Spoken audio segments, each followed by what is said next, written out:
Alright, ladies and gentlemen, welcome back to another Memory of Chaos video where today we'll be trying out the 2.0 Memory of Chaos one last time. This is basically going to be a combination of our last two attempts using all that we've learned and all the feedback I've got. So if you guys enjoyed this video, be sure to like and subscribe.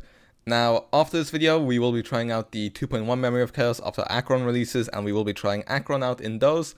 So be sure to subscribe and stick around if you want to see that. So without further ado, let's get right into it. Alright, and here we are in the first half. We are using the same Dan Heng team, which we used on in the previous video. So that's Dan Heng, Bailu, Bronya, and Pela.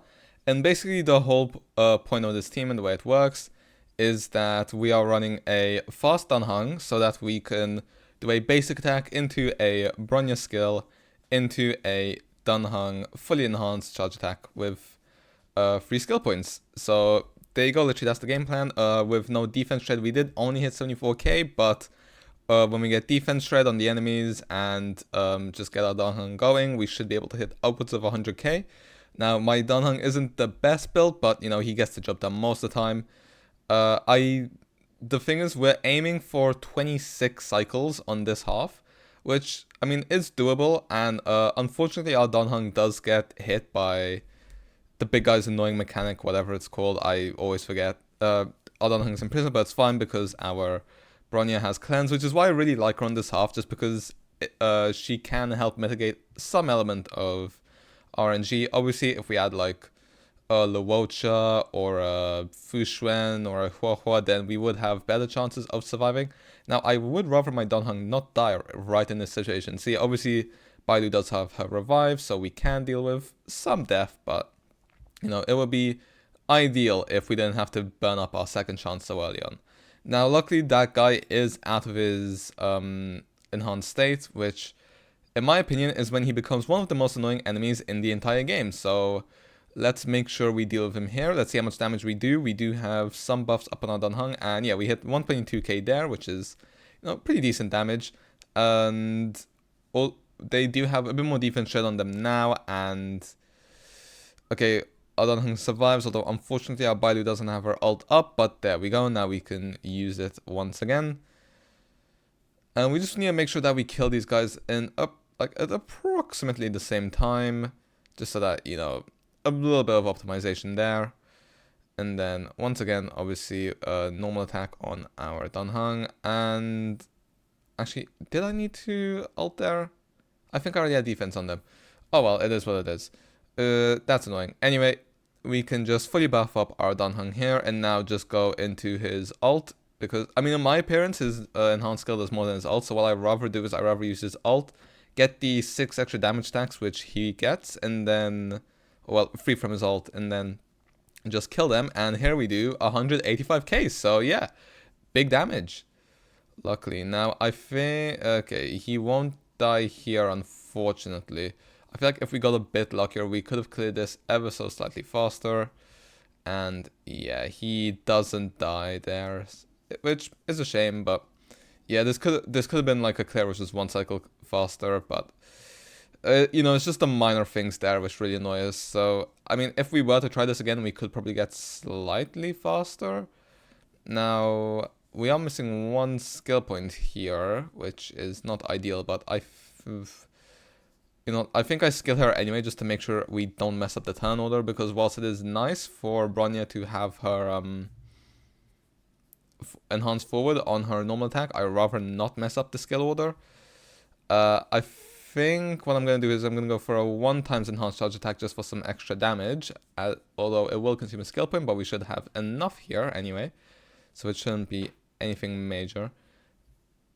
Now, we will get our ult here again just to help with survivability, and we also get our Dan Heng ult from there, and now we should be able to do pretty decent damage, I would assume, since we do have defense shred on them. We don't have Bronya's ult, but we will have her skill buff, and then once again we can go into an ult into a basic attack. So if we just do this, how much will we deal on the ult? 73k, yeah, we tend to hit about 73k on the ult, but then we hit 179k on the normal attack, so you know, we've done pretty well for ourselves there. We do have Bronya's ult up now, which is obviously nice. just get a little bit of defense break on the big robot guy. I think this is going about as well as it did the last time we attempted this, but yeah, ooh, actually I maybe should have saved, yeah, I should have saved my ult there. Oh, actually, no, it's fine because we can do a one times enhanced charge attack into Dan Heng's 3 times and then into his ult now. So we hit 200k there, which is good damage thanks to the Bronya ult. And then I think these guys should die to that. Oh, okay, never mind. But yeah, these guys would have died otherwise, which, you know, a bit of a shame, but it is what it is. And then, I mean, we have our Dan Heng stacks here, although he's, oh, I've just run. Oh my god. Okay, this unironically could have very easily been a 26 cycle clear. It's gonna end up being a 24. This would have been a minimum 25 if I just Bronya skilled again. I just kind of autopiloted and assumed that her normal attack would have killed him.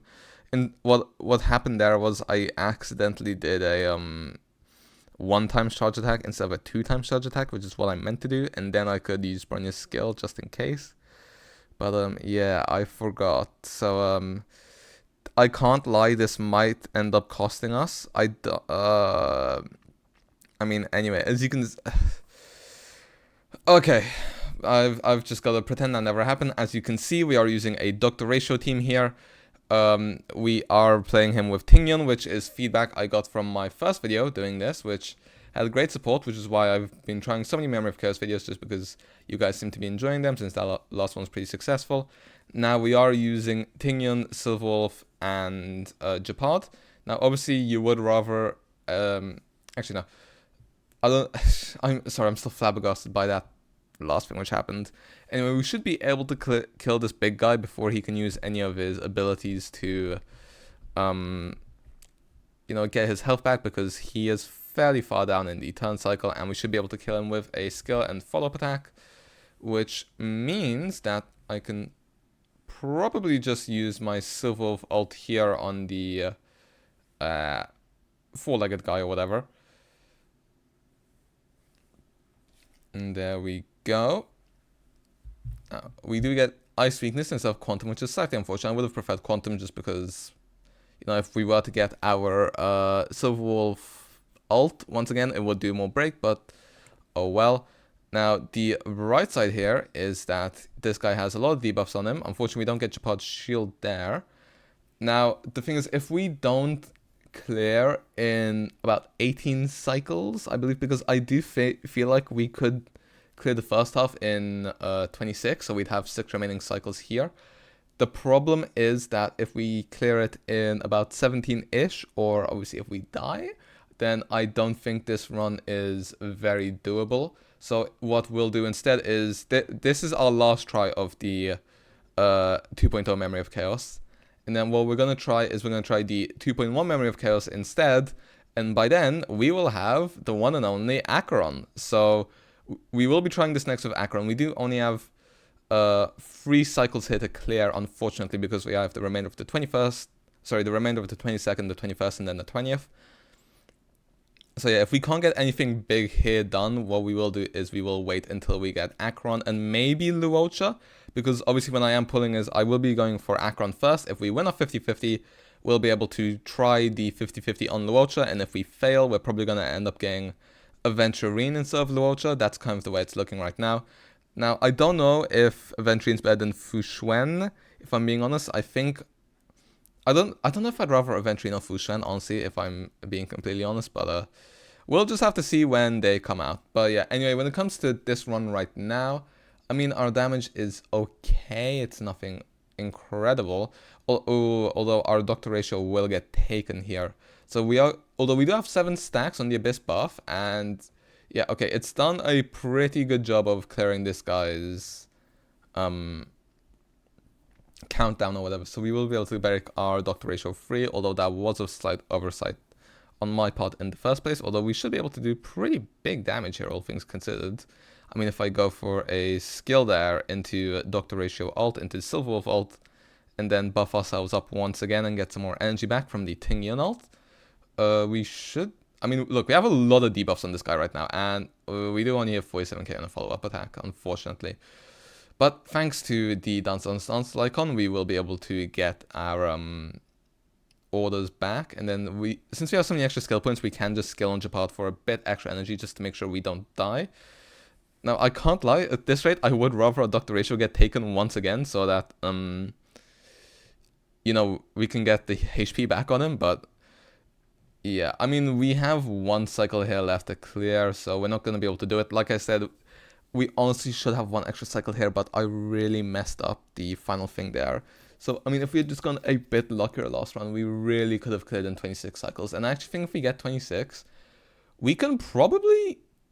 I want to say we can probably freestyle this if we get 26. Or... yeah, 26 on this first. So if we finish with 18, I might go again with these teams, see if there's any minor upgrades I can do. Although if you're seeing this footage, I'm guessing something went wrong. But yeah, we get our... okay, now I'm kind of realizing we don't have AoE attacks, so we will have to break these guys out one by one. And we don't have the shield from Ojapod on our Tingyun. So what might end up happening is we might end up dying here, if I'm being honest, which is obviously not ideal. Now, we are obviously in the 19th cycle already, so we did fail. So this is a dead... yeah, okay, it's very much a dead run because our Tingyun did just die. Okay, so the problem I'm getting with the Dr. Ratio team isn't the first phase, but rather the second phase, because we don't have an easy way to break out both our supports. So I think what we're going to have to do is we will have to wait until we can either do more AoE damage with Acheron, or until we can, or until we have more sustain. Now, I haven't tried MOC 12 of the... obviously, the 2.1 MOC 12 is already out. I haven't attempted it yet. But, okay, yeah. These two get... Dr. Ratio gets stolen. And, yeah, this is over. Okay, yeah. So, let's just talk about next time. What we're going to do next time. I think this Memory of Chaos will be gone by the time Acheron's out. So, we will be using Acheron against the 2.1 Memory of Chaos, which... I mean, I've got 3 stars up until MOC 11, so the only one I'm waiting to 3-star is obviously MOC 12. So yeah, that's the plan. We're waiting until Acheron, and unfortunately this is a dead run, so we might as well go on to the character builds. Well, a few things went wrong, and unfortunately we will not be phase 6-starring the 2.0 Memory of Chaos, so we are yet to phase 6-star Memory of Chaos, but hopefully 2.1 will go differently. But anyway, when it comes to our character builds for our first half team, which was our Dan Heng team, our Dan Heng, as you can see, is on 138 speed, which is just a bit more than our Bronny, who's on 134, just so that obviously we could play him how I was. He is on 71 crit rate and 142 crit damage, but that does go up to 156 when you factor in the plus 24 from his traces. Obviously, he is on the Helter Shop light cone, fully maxed out traces, and then he is on Musketeer just because I don't have a good imaginary set, and they're basically comparable, and he is obviously E0. When it comes to our Bronya, since she's right here, 138 full speed again, 190 crit damage. She is on her own light cone, mostly maxed out traces. I will be working on these just a little bit more so that we can get, we can squeeze out a little bit more damage. She is on 2p speed to meet speed requirements, and on 2p HP just to be a bit more tanky. And then obviously on Broken Keel just for that little bit of extra crit damage for our Dan Heng, and she is E0. When it comes to our Pela, 140 speed on the Silver Wolf event light cone, just so that we have good effect hit rate, but mostly so we can 2-cycle her ult. And then when it comes to our traces, mostly level up. Most importantly, we do have the ult at level 9 and the talented level 7, so that we can 2-cycle the ult. And she is once again on 2p speed, 2p HP, and Broken Keel. So that is plus 20 crit damage, so that's 176 crit damage for our Dan Heng most of the time. And then she is only at E2, but that's mostly fine for this team. And then our Bailu is on 5.3k HP, 139 speed on Natasha's light cone at Superimposition 3. Her traces are mostly leveled up. I mean, there is a little bit of room for improvement, but just saving up materials for our next Abundance character at the time being. 2-piece max HP, 2-piece healing bonus, and is on Fleet of the Ages, 40 HP and extra attack for our Dan Heng, and then she is E0. When it comes to our Doctor Ratio, he is on 156 speed, 73 crit rate, which can go up to basically 100 crit rate. That's annoying me, although we do slightly have a cap on crit. We would ideally want 64 crit rate and a bit more crit damage, but yeah, we have 153 crit damage instead. And then obviously we, as you can see, is on Yanqing Slidecon, just for the good stats. His chases are basically maxed out because we never use his normal attack. He is on his best in slot pieces. Now obviously these speed boots aren't ideal. I mean, our Doctor Ratio build just isn't ideal in general. I mean, we don't have crit damage there, we barely have crit rate there. Although the speed here is nice so that we can meet speed requirements. Although, I mean, these pieces are possible enough, and, you know, this one's alright, but this is our only, like, really good piece, but, yeah, I mean, our Doctor Ratio is possible, not amazing. Now, obviously, like I said, we will overcap a little bit, because this is basically 81% crit rate, and then obviously we will sometimes get the 36% from the slide con, so that's 17% extra crit rate, but, you know, we'd rather have about, like, 64 crit rate here and more crit damage, but, oh well, it is what it is. And then here's obviously E0, since this is just a free Doctor Ratio and I didn't bother putting on his banner anymore. Our Silver Wolf, okay, since the video I did take her off the Lycon, but we do have her on Samples Lycon. Unfortunately, we don't have the Luca Lycon, the Resolution Signs, whatever that one is. The name's too long. 147 speed, you know, just some offensive stats, 3k HP. You can see the Lycon there. Traces basically fully level up on the 2-piece Quantum, 2-piece speed, and on Broken Keel. Just making sure, and on defense there, just to make sure we're bulky enough since we only have 3k HP. And then our Ting Yun is on 2.9k HP, and then, you know, just built sort of to survive enough, although obviously we did die in the last part, but I mean, if her traces are mostly built, but the thing is, I feel like if we have her built like a bit more for HP, like if I were to take out one of these attack stats for HP or defense, I feel like maybe our Doctor Ratio wouldn't be as strong, but I mean, you guys can tell me in the comments. She is only E2 as well, unfortunately, which, you know, would be nice to have her a bit higher, but it is what it is. And then our Japad finally is on 2.8k defense, basically 121 speed, so sort of just the minimum requirement you would like to have. Is on day 1 of my new life. As you can tell, our Japad isn't amazingly built. He's not level 80. You know, his light con isn't fully leveled up, so obviously we could get more defense on him. I just haven't really invested in him much because he normally gets the job done, and when he doesn't, I don't feel like the investment has been worth that much. I would instead rather invest more into either a Fushuen or into a Aventurine or a Luocha or a Huohuo, just depending on which one of those sustain characters we pull. It's probably going to be Luocha, just because he is my favorite. I know he's not the most meta, but I'll probably be going for Luocha. Maybe I'll go for Aventurine if I can't get Luocha, or Fushuen. I feel like it's going to be either between Fushuen or Aventurine if we don't get Luocha. That will probably come down to meta, because I find Fushuen and Aventurine to be about similar level in terms of how much I like them. His traces, you know, they're not ideal. There's a few more traces we could get. Relics, again, not fully leveled up, although, like I said, it normally does get the job done, and he is E1. Unfortunately, I would rather have his Lightcon than his E1. That's another reason why I haven't leveled up his Lightcon. It was in hopes that we will get his signature, but alas, we haven't. Anyway, that was a pretty long section. Like I said, Memory of Chaos, we will be trying out the 2.1 version with Acheron, and probably some other builds as well. Hopefully that will be the first ever time we face 6-star. Obviously, Acheron pulling video will be coming out. It will be an Acheron Luocha pulling video, since we do have 120 pulls here, which will end up going to 130 by the time the new version comes out. But yeah, hopefully you guys enjoyed. Hopefully I'll see you guys next time, and see ya.